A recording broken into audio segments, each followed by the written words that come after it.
Le dodécalogue de Montessori, c'est 12 points de comment être pour créer une ambiance philosophique Montessori dans notre classe. Et qu'est-ce qu'on s'attend de l'éducateur? Un bon formateur va vous donner le dodécalogue. C'est parfait. On a les 12 points. Mais comment on les incarne? Et c'est là que je vous invite à faire une réflexion sur comment vous allez incarner ces points-là. Comment vous les vivez? Comment ils résonnent chez vous, ces points-là? Et prenez-les un point à la fois. Et commencez par ceux qui vous parlent. Attendez-vous pas qu'au bout de quelques mois, vous allez devenir cet accompagnateur Montessori-là en un clin d'œil. C'est un travail de toute une vie. Donc, accordez-vous du temps. Le dodécalogue, en fait, il invite l'éducateur à adopter un rôle d'accompagnateur où on est beaucoup plus en retrait après avoir bien planifié, bien organisé l'environnement. Mais comment on fait pour l'incarner?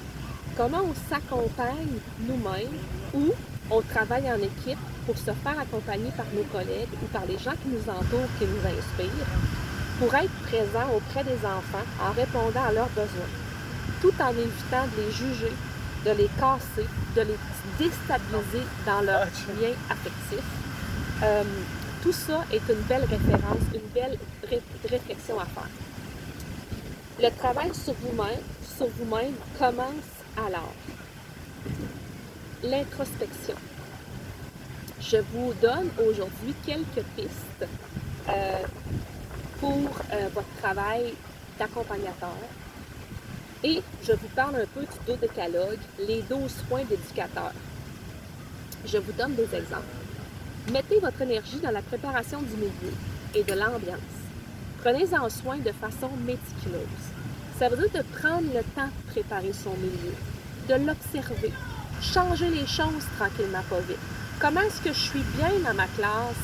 Puis comment est-ce que les zones que j'offre à l'enfant, les sphères pratiques et sensorielles sont représentées?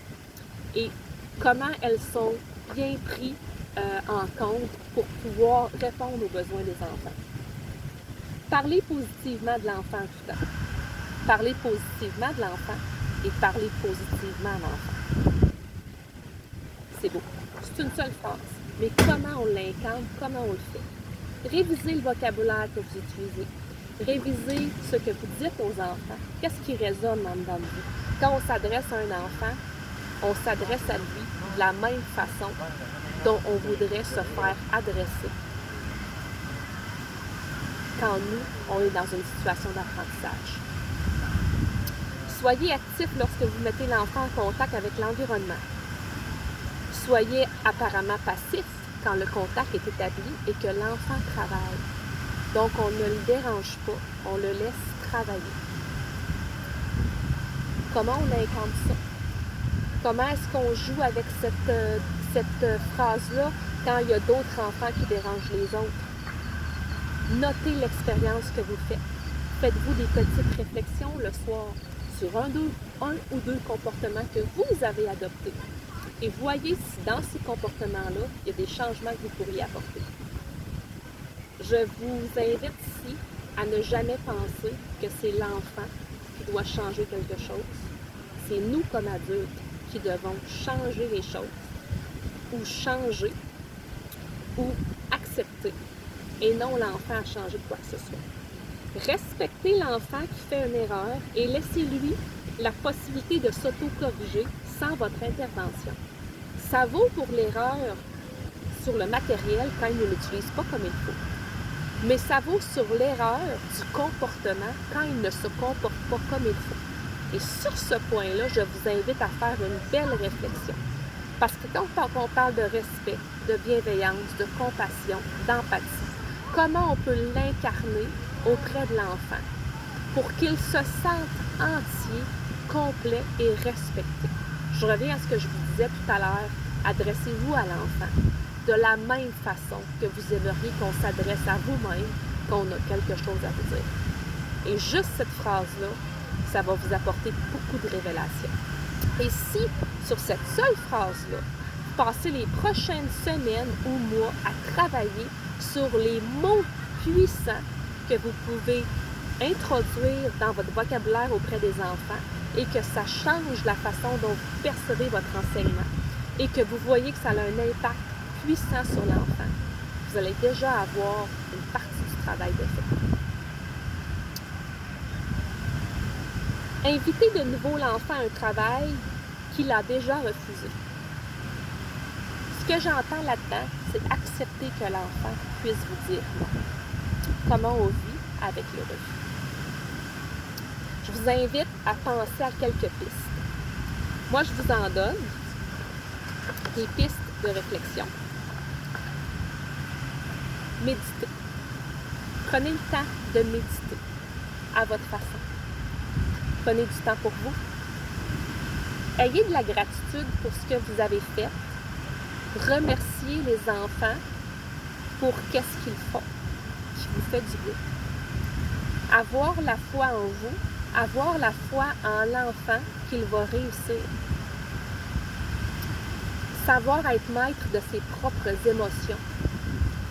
Être bienveillant d'abord avec soi-même pour pouvoir l'être avec les autres. Définir qu'est-ce que c'est être bienveillant pour soi.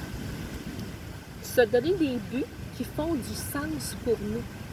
Vous voulez quoi dans votre classe? Vous voulez qu'elle ait l'air de quoi votre ambiance? Qu'est-ce qui fait du sens pour vous? Posez-vous la question. Vous ne mettez pas en place un programme éducatif pour le plaisir des parents, pour le plaisir de la directrice qui passe et qui trouve ça beau parce que vous avez fait une chanson originale. Qu'est-ce qui fait du sens pour vous? Mettez votre cœur, votre âme dans votre travail. Soyez votre propre lumière. Apprenez de l'autre. Sachez observer ce qui vous entoure, ce que vous trouvez merveilleux, que vous aimeriez apprendre. Apprenez-le et demandez de l'aide. Acceptez vos propres erreurs. Vous invite à accepter l'erreur de l'enfant. Ce qu'on vient de parler là dans les 2 dernières capsules, c'est pas dans le programme éducatif, mais c'est en amont du programme éducatif. C'est les éléments qui sont primordiaux avant de savoir-faire. Je vous invite à travailler votre savoir-être afin que vos actions, que nos actions partent de qui nous sommes pour qu'elles soient cohérentes et qu'elles partent de l'amour et non de la peur de. C'était mes réflexions sur la philosophie Montessori. Si vous avez des commentaires, des suggestions, des choses que vous aimeriez aborder, gênez-vous pas en dessous du vidéo ou posez vos questions, je pourrai leur répondre.